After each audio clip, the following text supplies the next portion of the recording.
नगे च सुरेन्द्रे च कौशिके पाद संस्पृशि निर्विशेष मनस्काय श्री वीरस्वामिने नमः। आरहत वाङ्मय में कहा गया है, नो निहिज्ज वीर्यम आश्रय। हमारे जीवन में शक्ति का बहुत महत्व है।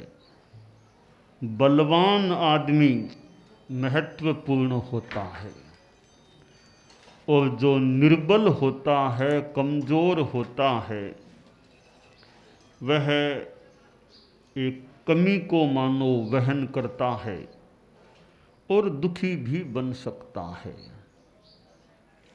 दुनिया में अनेक प्रकार के बल होते हैं। जन बल, धन बल, मन बल, वचन बल, काय बल, अनेक बल हैं। किसी के पास जन बल, लोगों का बड़ा एक सहयोग है, लोग बड़े उसके साथ रहते हैं। किसी के पास धन, अर्थ की शक्ति है। किसी के पास मनोबल, मन का बल है। किसी के पास वाणी का बल है, वाणी बहुत प्रभावशाली है, वाणी का लोग आदर भी करते हैं। और किसी के पास तन बल, शरीर बड़ा साउंड है, स्ट्रोंग है, मजबूत है। संभवतः सबसे बड़ा बल तो आत्मबल है, जिसकी आत्मा शक्तिशाली है, आत्मा पवित्र है, वह बहुत बड़ा बल होता है। आदमी मोटा है, पतला है, इसका ज़्यादा मूल्य नहीं। स्वस्थता कितनी है, शक्तिमत्ता कितनी, वो खास बात है।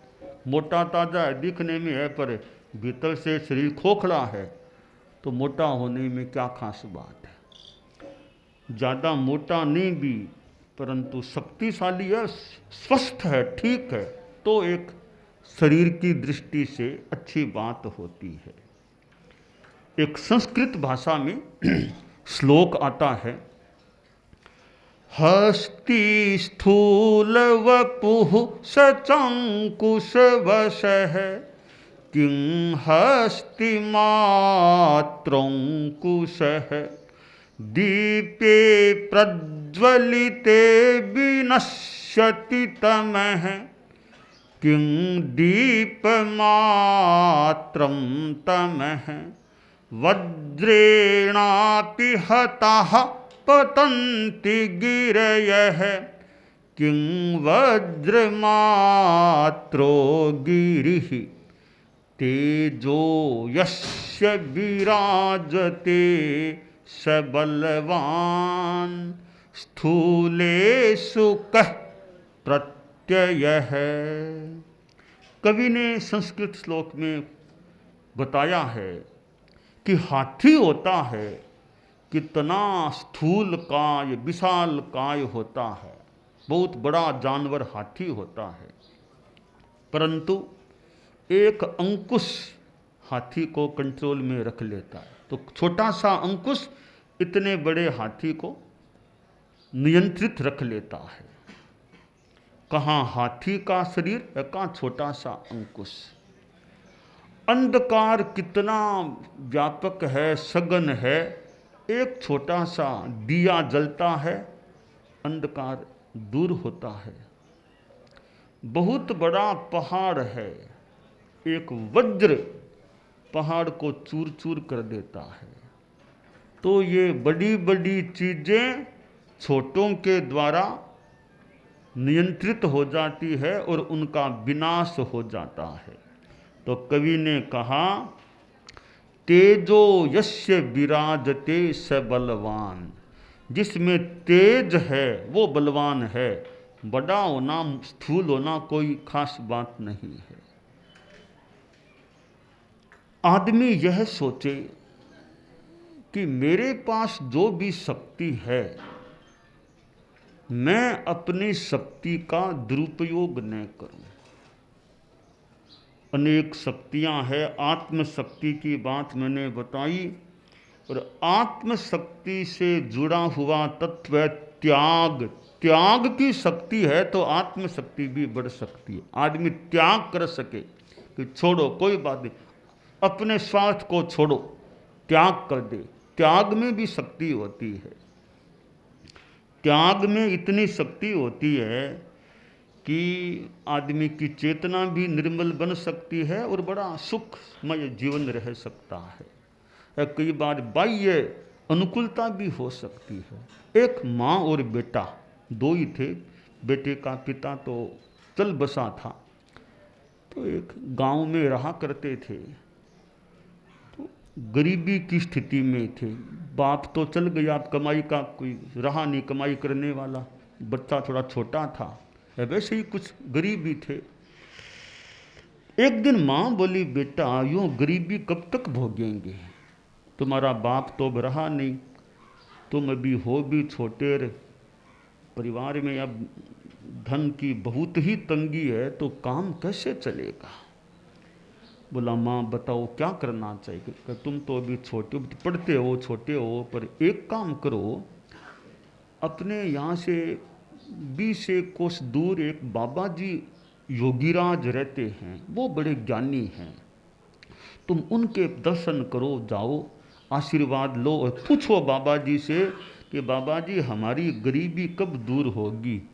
बाबा जी बहुत अच्छे गहरे योगीराज हैं, वो भूत भविष्य की बातें भी जानते हैं, तो वो आशीर्वाद भी लो बाबा से और पूछो भी हमारी गरीबी कब मिटेगी, बाबा क्या बोलते हैं योगीराज, देखते हैं। तो माँ ठीक है, तुम कल ही रवाना हो जाओ, क्योंकि दूर है तो कई दिन तुमको जाने आने में लग जाएंगे। अगले रोज वो लड़का माँ को प्रणाम करके चला। 4-5 कोस चला, सोचा अब कहीं आज तो आराम करना पड़ेगा। तो एक कोई सन्यासी का छोटा सा एक आश्रम था, 2-3 कमरे थे, छोटा सा था। तो देखा बाबा जी बैठे हैं, सन्यासी जी का प्रणाम भी कर लूँ, पूछ लूँ जगह दें तो आज यहाँ रह जाऊँ। सन्यासी को प्रणाम किया कि बाबा आगे जा रहा हूँ, थोड़ा विश्राम आज यहाँ कर लूँ। क्या बेटा कर लो, अपने भोजनालय भी है, खाना भी खा लेना, कमरे में रह जाओ, सो जाओ, आराम से रह जाओ। ठीक है। तो दोपहर में वो सन्यासी बोला, बेटा तुम कहाँ जा रहे हो? तो कहा वो योगीराज हैं, थोड़ी दूर, उनके दर्शन करने जा रहा हूँ। क्यों? कि माँ ने भेजा है कि सवाल भी पूछो और आशीर्वाद भी लेके आओ, तो सवाल पूछने जा रहा हूँ। कहाँ योगीराज हैं तो ज्ञानी, तो जा ही रहे हो तो एक सवाल तो मेरा भी पूछ लेना। बताओ बाबा, कि यह पूछना कि मुझे संन्यास लिए 20 वर्ष हो गए हैं, अब तक मेरी साधना की सिद्धि नहीं हो रही है। इतने 20 वर्ष तपस्या करते, साधना करते, भजन करते हो गए, साधना सिद्ध नहीं हो रही है। तो योगीराज से पूछना मेरी साधना कब सिद्ध होगी, इतने वर्ष तो हो गए।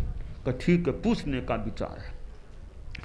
अगले रोज फिर आगे चला तो एक कोई जाट का घर आ गया। सोचा यहाँ आज विश्राम कर लूँ। जाट से पूछा कि चाचा आज यहाँ रह जाऊँ? हाँ बेटा रह जा, कोई बात। का रात वहाँ, दिन में रात में रहो, अपने खाना खा लो, आराम से रहो। तो वहाँ रह गया। फिर वो जाट बोला कि कहाँ जा रहे हो? कि वो योगीराज के दर्शन करने। कहाँ हैं? तो बड़े ज्ञानी हैं कि मैं तो सवाल पूछने, तो जाओ तो एक सवाल मेरा भी पूछ लेना। बताओ चाचा क्या सवाल है? कि देखो मेरी एक बेटी है, वो जन्म से ही बोलती नहीं है, बड़ी हो गई अभी 15-16 वर्ष की, वो बोलती नहीं है, जन्म से ही नहीं बोलती है, तो पूछ लेना कि वो मेरी बेटी बोलना कब शुरू करेगी, उसका क्या भाग्य है, क्या योग है, पूछ के आना। तो ठीक है, पूछ लूँगा जैसा मौका होगा। अगले रोज फिर आगे चला तो फिर एक कोई कुछ दूर बड़ा 4-5 कोस कोई थक गया, तो एक कोई फार्म हाउस जैसा कोई खेत और खेत में मकान था, तो आज यहाँ रह जाऊँ। तो वो किसान था कि ताऊ रह जाऊँ क्या यहाँ? हाँ रह जाओ बेटा, बहुत जगह है। तो खाना भी खा लिया। तो उसने पूछा कहाँ जा रहे हो, कि वो आगे है ना आपके योगीराज है ना, कोई सवाल पूछने के लिए। कहा बेटा फिर एक काम मेरा भी करना, एक सवाल मेरा भी है। बताओ ताऊ क्या सवाल है? कि वो मेरा खेत है नहीं, ये थोड़ी ज़मीन है, यहाँ पैदाइश नहीं है, अनाज पैदा नहीं होता, क्या बात है? और जगह होता है, ये इस जगह में अनाज पैदा नहीं होता है। तो बाबा से, योगीराज से पूछना क्या कारण है, क्यों नहीं होता, पैदाइश क्यों नहीं होती है? ठीक है। अब वो अगले रोज वहाँ पहुँच गया योगीराज के पास। तो वहाँ तो बहुत भीड़ थी। तो कोई कार्यालय में गया कि भी बहुत दूर से आया हूँ, कुछ बाबा जी से थोड़ा समय लेना है। तो जो योगीराज के वो पीए रूप में जो थे समय, उन्होंने कहा भी ठीक है, दोपहर में 4 बजे का टाइम दे रहा हूँ। कितना टाइम देंगे? टाइम तो थोड़ा ही है, बहुत भीड़ है लोगों की। जितना योगीराज का मूड होगा और मन होगा, वो जैसे आ जाना तुम 4 बजे से पहले पहले। तो ठीक है। तो वो 4 बजे से पहले पहले वहाँ पहुँचा योगीराज के कमरे के पास। तो वो जो पीए था वो अंदर ले गया। तो योगीराज को नमस्कार किया, साष्टांग प्रणाम किया कि योगीराज माँ ने भेजा है कि आशीर्वाद लो, गरीब हैं हम तो, माँ ने, और भी कई मेरे सवाल हैं, थोड़ा टाइम तो लगेगा। तो बेटा कितने सवाल हैं? तो कहा मुझे एक तो हमारा, 3 फिर और रास्ते में वो मिले उनके, तो कुल 4 सवाल हैं मेरे। तो योगीराज ने कहा बेटा कठिनाई है, मेरा एक तो नियम व्यवस्था है कि एक आदमी को 3 से ज़्यादा सवालों के जवाब नहीं देता, अधिकतम मैक्सिमम 3 है। तो 3 के बाद तो जवाब नहीं, तो तुम कोई भले 3 पूछ लो।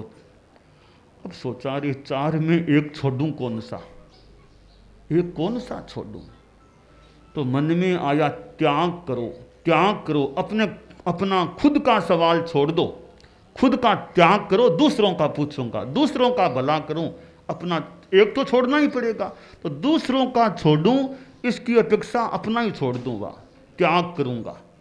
तो अपना छोड़ दिया, बाकी 3 पूछ लिए, जवाब भी योगीराज ने दे दिए। अब वापिस वो रवाना हुआ अगले रोज। तो चलते चलते वो फिर वो फार्म हाउस आया, वहीं वापिस गया। तो वो किसान बड़ा उत्सुक था कि क्या जवाब लेकर आया, देखता हूँ। कहा बेटा जवाब? हाँ ताऊ लेके आया हूँ। क्या जवाब है? कि ताऊ वो योगीराज ने कहा है कि वो किसान का जो फार्म हाउस है ना, वो थोड़ी जगह है, वहाँ पैदाइश नहीं हो रही। क्यों नहीं हो रही है? कि नीचे कोई चरू हैं, कई चरू हैं, इसलिए पैदाइश नहीं होती है। वो खोदेगा, चरू हटेंगे तो फिर पैदाइश होगी। अच्छा, तो किसान ने तत्काल खुदाई करनी शुरू कर दी। तो अंदर कई वो स्वर्ण मुद्राओं से भरे हुए कलश थे, कई कलश थे आसपास। कार्य में तो ऐसे ही मालो माल धनवान हो गए, इतने स्वर्ण मुद्राओं के कलश जमीन में गाड़े हुए पड़े हैं। सोचा भी इसने आके जवाब दिया तो इसको भी तो कुछ देना चाहिए मुझे, इसने जब मुझे बताया जवाब लेकर आया है। तो कहा बेटा ये एक कलश तो तुम ले जाओ, स्वर्ण मुद्राओं का बड़ा, बाकी तो मेरे हैं, एक तुम ले जाओ, तुम्हें इनाम के रूप में या एक पारिश्रमिक के रूप में, खुशी के रूप में दे रहा हूँ। तो एक कलश उसको दे दिया। तो साथ में छोटी सी गाड़ी दी, गाड़ी में रख के ले जाओ, तुम बाहर कहाँ ले जाओगे, छोटी कोई कांच की गाड़ी दे दी, चलाते रहना, ले जाना। एक वो चरू ले लिया, स्वर्ण मुद्राओं का कलश। अब आगे बढ़ा, फिर वो आगे वो जाट वाला घर आ गया। तो कहा चाचा, हाँ बेटा आओ, बैठ रहो, आराम, यहाँ आज बसा करो। आ गया। दोपहर में पूछा कि क्या बताया मेरे सवाल का जवाब? कि चाचा योगीराज ने कहा है कि वो बेटी है, बोलना शुरू कर देगी। तो कब बोलना शुरू करेगी? कि योगीराज ने कहा कि इतना सा बता सकता हूँ कि जब उसका भावी पति उसको वो आंखों से जब भी देख लेगी, वह बोलना शुरू कर देगी। ये इसके योग है। तो वो बात कर रहा था, वो बेटी ननिहाल गई हुई थी, वो ननिहाल से मां के साथ लौटी, आयर घर में आयर इस लड़के को देखा और बोलना शुरू कर दिया बेटी ने।